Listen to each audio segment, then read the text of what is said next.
আলহামদুলিল্লাহ। আচ্ছা আপনারা বলেন তো, জেন, দুষ্ট জেন আর ভূত প্রেতে যদি আসর করে তাহলে কোরআন শরীফের কোন আয়াত পড়তে হয়? জি ওলামারা বলেন না, আয়াতুল কুরসি। কোনটা পড়তে হয় বলেন কোনটা? চট্টগ্রাম তাফসীর মাহফিল উপলক্ষেও কিছুটা ভূত প্রেতের আসর হয়েছে। এই ভূত প্রেতের আসর থেকে রক্ষা করার জন্য সকলে আমার সাথে পড়েন যথারীতি। আউযু বিল্লাহি মিনাশ শাইতানির রাজীম। বিসমিল্লাহির রাহমানির রাহিম।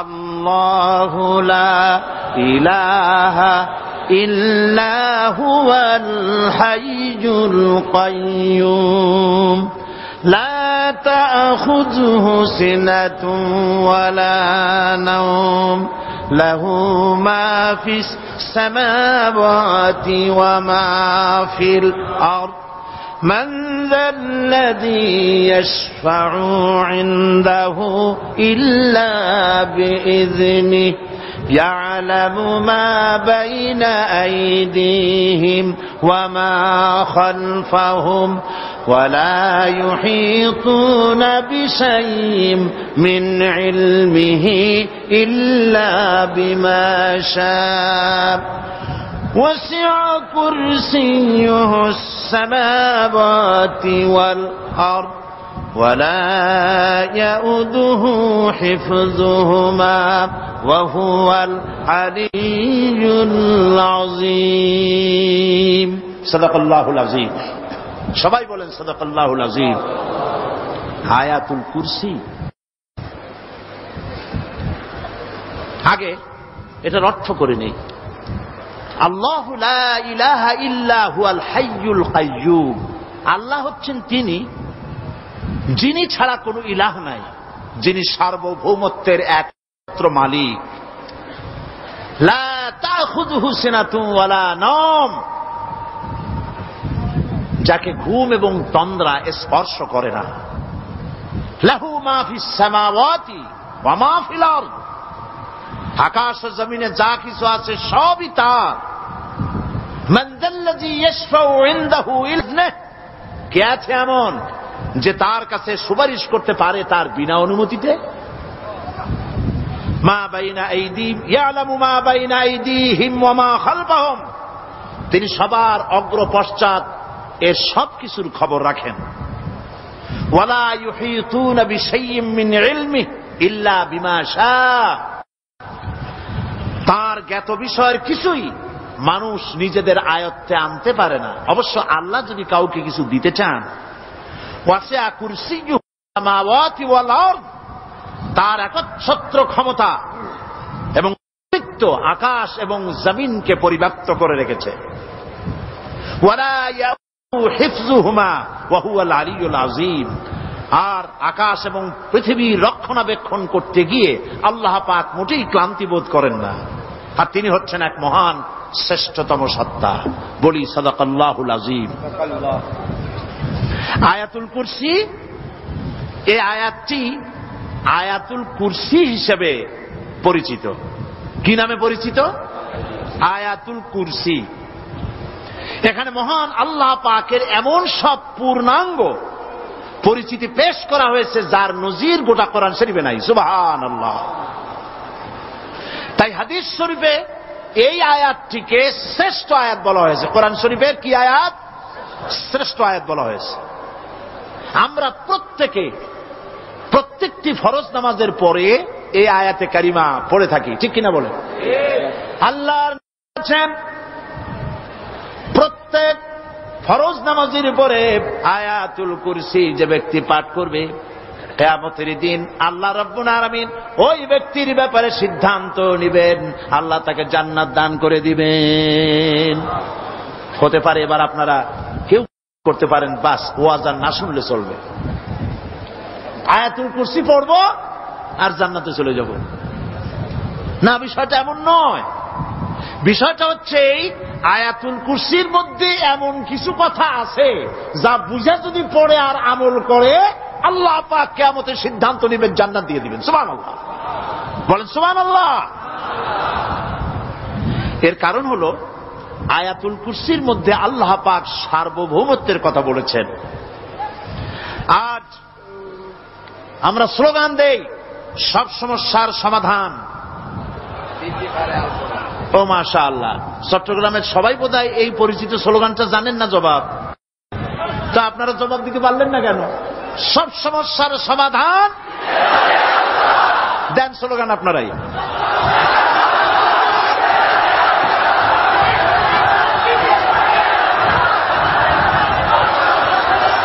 এটা শুধু স্লোগান নয়, সব সমস্যার সমাধান দিতে পারে আল কোরআন। এটা শুধু স্লোগান নয়, এটাই বাস্তবতা, এটাই বাস্তব সত্য।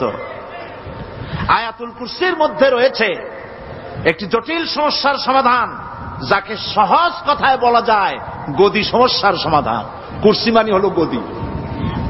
আজকাল গদি নিয়ে কি হচ্ছে টের পাচ্ছে না ভাই? এই গদি নিয়ে টানাটানি হচ্ছে পৃথিবীর সর্বত্র। সার্বভৌমত্বের মালিক কে হবে? এইটা তো আপনারা বলতেছেন, কিন্তু যারা কোরআন জানে না তারা বলে সার্বভৌমত্বের মালিক জনগণ। দেখেন না, ওরা বলে সকল ক্ষমতার উৎস জনগণ। কারা বলে? নেতা নেত্রীরা বলেন সকল ক্ষমতার উৎস। বল না কেন উৎস জনগণ? এই কথাটা হলো আসলে ভোটারদেরকে পাম্পট্টি দেওয়া, আপনাদেরকে ফুলাইয়া ডানলপ টায়ার বানায়।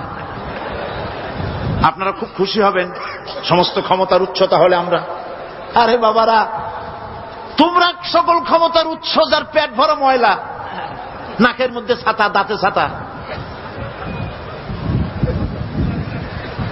তুমি হবা সকল ক্ষমতার উৎস।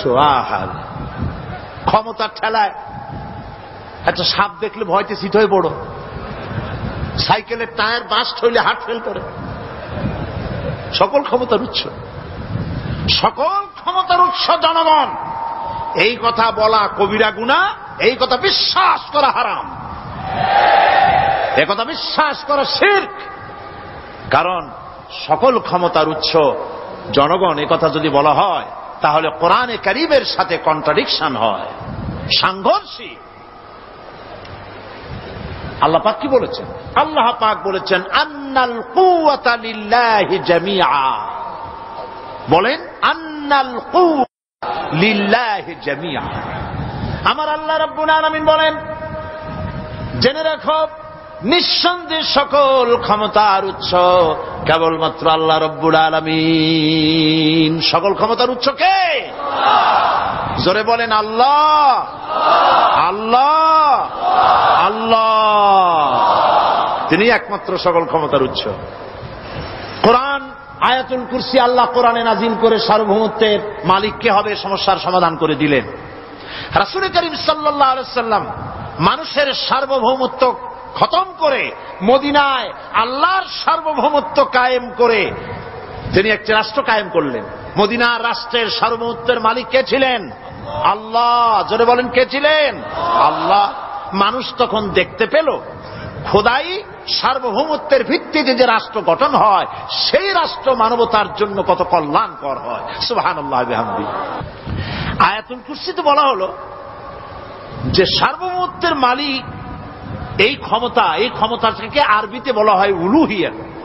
এই ক্ষমতাকে সার্বভৌমত্বের ক্ষমতাটাকে আরবিতে কি বলা হয়? উলুহিয়ত। আর যার হাতে এই ক্ষমতাটা থাকে তাহলে বলে ইলাহ, তাকে কি বলা হয়?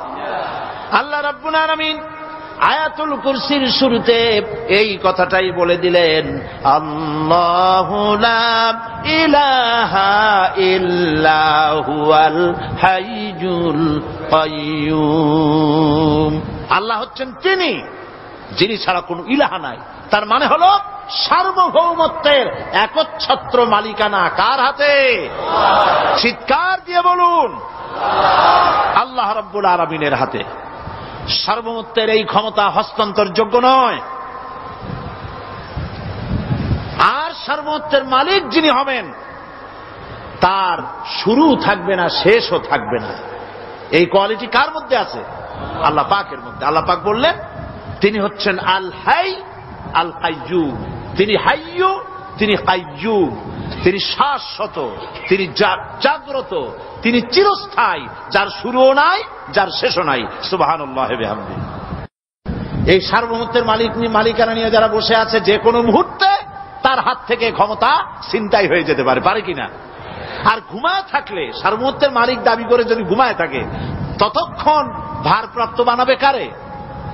এই জন্য সার্বভৌমত্বের মালিক হচ্ছেন আল্লাহ পাক, যাকে ঘুম এবং তন্দ্রা স্পর্শ করে না। সার্বভৌমত্বের মালিকের কোয়ালিটি আল্লাহ পাক বলছেন লা তাখুযুহু সিনাতুন ওয়ালা নাওম। পড়েন সবাই, লা তাখুযুহু সিনাতুন ওয়ালা নাওম। তার ঘুমও নাই, তন্দ্রাও নাই। হযরত মূসা আলাইহিস সালাম আল্লাহ পাকের কাছে একবার প্রশ্ন তুলেছেন, আল্লাহ পাক তুমি নাকি? আল্লাহ বলেন তুমি বিশ্বাস করো না? মূসা আলাইহিস সালাম বলছেন অবশ্যই বিশ্বাস করি। আল্লাহ পাক বললেন বিশ্বাস যদি করো তাহলে বুঝানো যাবে। হযরত ইব্রাহিম আলাইহিস সালাম বলেছিলেন আল্লাহ পাকের কাছে, কাইফা রব্বি আরিনি কাইফা তুহিল মাউতা, হে রব তুমি আমারে দেখাও কেমনে তুমি মৃত্যুকে জিন্দাকে মৃত্যু করো, মৃত্যুকে জিন্দা করো, একটু দেখাও আমারে। আল্লাহ পাক বললেন আওয়ালাম তুমিন, বিশ্বাস করো না?